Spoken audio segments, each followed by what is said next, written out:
ত্রয়োদশ জাতীয় সংসদ নির্বাচনের পর নতুন করে আলোচনায় বগুড়া ৬ আসন। তারেক রহমান বগুড়া ৬ ও ঢাকা ১৭ দুই আসন থেকেই নির্বাচিত হয়েছিলেন। আইন অনুযায়ী একটি আসন রেখে তিনি ঢাকা ১৭ আসনের সংসদ সদস্য হিসেবে শপথ নেন। ফলে বগুড়া ৬ আসনটি এখন শূন্য, আর সেই উপনির্বাচন ঘিরেই শুরু হয়েছে তুমুল আলোচনা। দলীয় নেতাকর্মীদের বড় একটি অংশের দাবি, এই আসন ধরে রাখতে হলে জিয়া পরিবারের কাউকে প্রার্থী করতে হবে।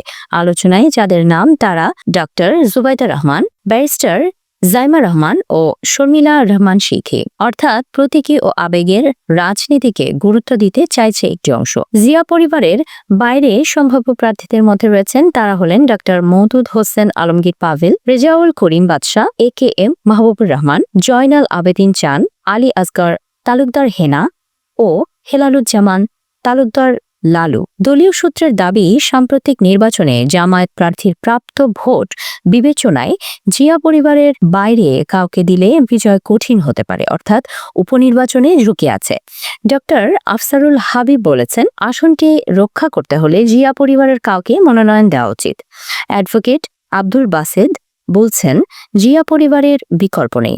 আবার কেউ কেউ বলছেন, যদি পরিবার থেকে না হয় তবে ডাক্তার পাভেল বা রেজাউল করিম বাদশাহ এগিয়ে থাকতে পারেন। বগুড়া ৬ আসনে তারেক রহমান পেয়েছিলেন 2,16,284 ভোট। ঢাকা ১৭ আসনে পেয়েছেন ৭২,৬৯৯ ভোট।